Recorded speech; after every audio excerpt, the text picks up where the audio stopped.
Ar gyfer y symudiadau nesaf, da ni'n mynd i ddod lawr ar yn cefn. Felly'n cymryd eich amser i ddod i lawr, mewn bynnag ffordd sydd yn gyffyrddus i chi. Defnyddiwch eich dwylo i ddod lawr, neu os ydych chi'n gyfarwydd hefo'r symudiad, neu chi cyrlio i lawr. Cefn yn fflat. Cladra'r dwylo i lawr wrth eich ochr, gwnewch yn siŵr bod y coesau, yr hip width na ar wahân y traed yn fflat.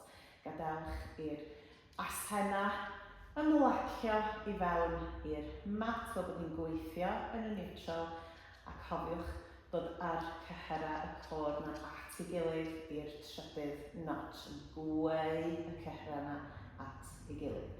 Tyciwch ysgwyddau o danodd fel bod ni'n sefydlogi trwy'r asgwrn cefn.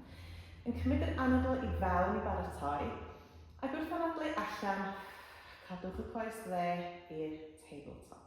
Felly mae blaen y goes yn lein hefo y nenfwd, a da ni jyst yn gallu cyffwrdd yn pen-glin hefo blaenau yn bysau. Eto, yn defnyddio'r anadl, felly yn anadlu fewn i baratoi, wrth anadlu allan yn ymestyn y goes allan, disgyn y goes i lawr, a tynnu'r goes i fewn yn ôl ar y mat. Gwneud draff yr ochr arall yn codi fyny'r tabletop. Yn ymestyn allan, disgyn y goes i lawr, a tynnu y goes i fewn. Ond os ydy codi'r coesau i tabletop yn rhy drwm, eto fedrwn ni'n gwneud hwn hefo'r coesau a'r traed yn aros mewn cysylltiad hefo'r mat. Eto, yn yr un setup, ond wrth anadlu allan, gwthiwch y goes dde allan, cadw'r troed yn touch hefo'r mat, ac yn tynnu'r goes yn ôl i fewn, wrth anadlu i fewn. Yn anadlu allan, ac anadlu fewn i dynnu'r goes i fewn. Mi fedrwch chi yn fyma hefyd os ydych chi'n dymuno defnyddio band i wneud yr ymarfer yna yn dipyn cryfach. Felly'n rhaid y band rownd eich troed, cymryd chydig o dansiwn trwy'r band. Mae'r pen elin yn hofro just uwch ben y mat, digon agos at yr asena. Yn cymryd yr anadlu i fewn, anadlu allan, gwthio y goes allan, disgyn y droed i lawr, yn ôl i fyny ac i fewn. Felly tro ma'n cadw'r goes yn y tabletop, allan, lawr, fyny ac i mewn. A trwy'r symudiadau yna i gyd, triwch gadw'r pelvis yn llonydd, byddwn ni'n gweithio o'r côr ac yn rhaid y cryfder trwy'r coesau. Yn mynd o fyma, dewch i fyny ar eich ochr.